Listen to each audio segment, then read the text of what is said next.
మాట్లాడలేం. కేసీఆర్ గారిని పట్టుకొని నోటుకొచ్చినట్టు మాట్లాడతాడు. తెల్లారలిస్తే మీ అధ్యక్షుడు ఏమంటాడు? అధ్యక్ష నిన్నగాక మొన్న కేసీఆర్ గారినట ఊరేసి రాళ్లతో కొట్టాలన్నట, ఊరేసి రాళ్లతో కొట్టాలి, పిండం పెట్టాలన్నట. ఇదా సంస్కారం ఉన్న నాయకుడు మాట్లాడే మాట? ఇదా ఒక ముఖ్యమంత్రి కావాలని కలలుగానే నాయకుడు మాట్లాడే మాట? సిగ్గుపడాలా లేదా? 70 ఏళ్ల వయసున్న ఒక నాయకుడు, 2 సార్లు ప్రజల చేత ముఖ్యమంత్రిగా ఎన్నుకోబడ్డ నాయకుడు, తెలంగాణను సాధించిన నాయకుడు, ఆయనను పట్టుకొని అరే రాజకీయ విభేదాలు ఉంటే మాట్లాడాలా? మీరు విమర్శిస్తున్నారు, మీరు కూడా సంస్కారవంతంగా మాట్లాడుతున్నారు. I welcome you. బట్టి మాట్లాడుతున్నారు, బట్టన్న మాట్లాడుతున్నాడు, శ్రీధరన్న మాట్లాడుతున్నాడు, మీరేమో సంస్కారవంతంగా మాట్లాడుతున్నారు అంటున్నారు, మేము పడుతున్నాం. కానీ ఆ పెద్ద ఆయనను పట్టుకొని నోటికొచ్చినట్టు మీ పిసిసి ప్రెసిడెంట్ ఆయనను ఊరేసి రాళ్లతో కొట్టి పిండం పెట్టాలా? ఇదా మాటలు? ఇదా సంస్కారం? ఇదా అధికారంలోకి రావాలన్నంత పిచ్చి? దయచేసి నేను అనేది ఏంటంటే ఒక్కసారి తెలుసుకోండి.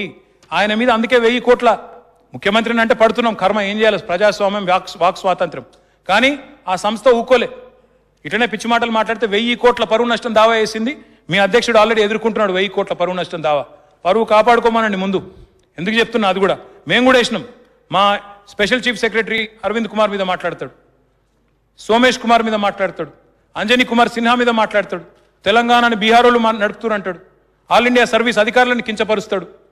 ఆల్ ఇండియా సర్వీస్ అధికారులను కూడా కించపరుస్తారా?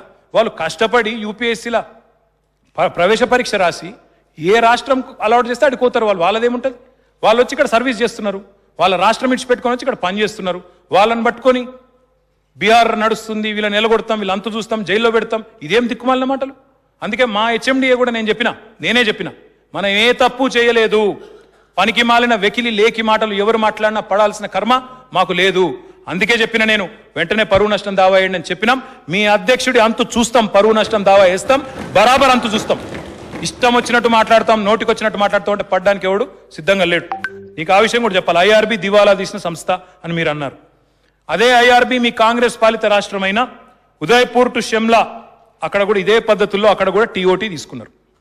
ఇక్కడ ఎట్లయితే మనము లీజ్కి ఇచ్చినామో మీ రాజస్థాన్లో ఉదయపూర్ టు షిమ్లా కాదు, ఉదయపూర్ టు షామ్లా, ఈ కళ్ళు కనబడతలేవు, షామ్లా ఇంత అక్కడ ఇదే పద్ధతులు లీజ్కి ఇచ్చిండ్రు, తీసుకున్నారు. చిత్తోడ్గఢ్ టు గులాబ్పురా రాజస్థాన్లో వాళ్ళే తీసుకున్నారు లీజ్ మీద. గులాబ్పురా నుంచి కిషన్గఢ్ అది వాళ్ళే తీసుకున్నారు. జైపూర్ నుంచి దియోలి అది కూడా వాళ్ళే తీసుకున్నారు.